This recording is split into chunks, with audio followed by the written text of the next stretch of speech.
আমার রসইঘরের সবাইকে স্বাগতম। আজ আমি তৈরি করে দেখাবো কাঁচা মরিচের মিষ্টি আচার। আমি কাঁচা মরিচের মিষ্টি আচার বানানোর জন্য কিছু আম কেটে নিয়েছি। এখানে প্রায় 8 থেকে 10টা আম আছে। আমগুলিকে আমি 5 থেকে 6 ফালি দিয়েছি। তো এখন আমি আম আর কাঁচামরিচ একসঙ্গে মিশিয়ে শুকা দেব।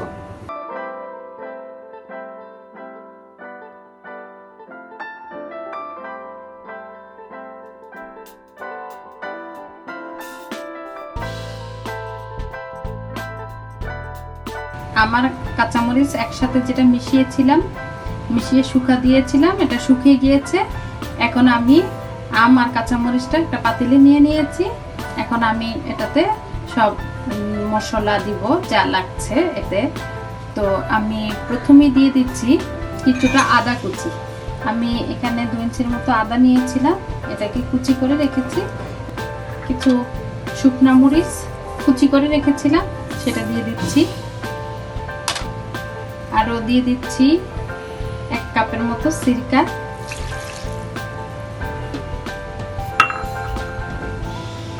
আর আমি হাফ কেজি চিনি দিব এটাতে। আমি হাফ কেজি চিনি দিয়ে দিচ্ছি।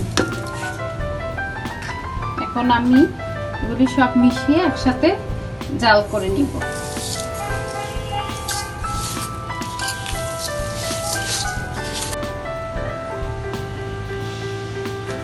আমার চিনিটা গলে এসেছে।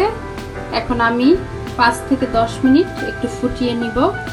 আর আমটা আর কাঁচামরিচটা একটু সিদ্ধ হয়ে আসলে আমরা নামিয়ে নিব।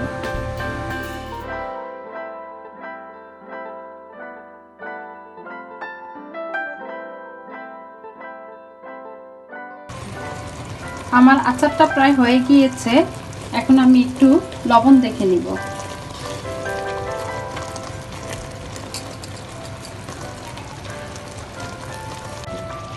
আর আমি আচারটা একটু ঝোল ঝোল উঠাবো, কারণ এটা যখন শুকিয়ে যাবে, ঠান্ডা হয়ে যাবে, তখন আমটা অনেকটা শুকিয়ে যাবে, ঝোলটা আমটা টেনে নিবে। আমার আমটা হয়ে গিয়েছে আচারটা। এখন আমি উঠিয়ে নেব।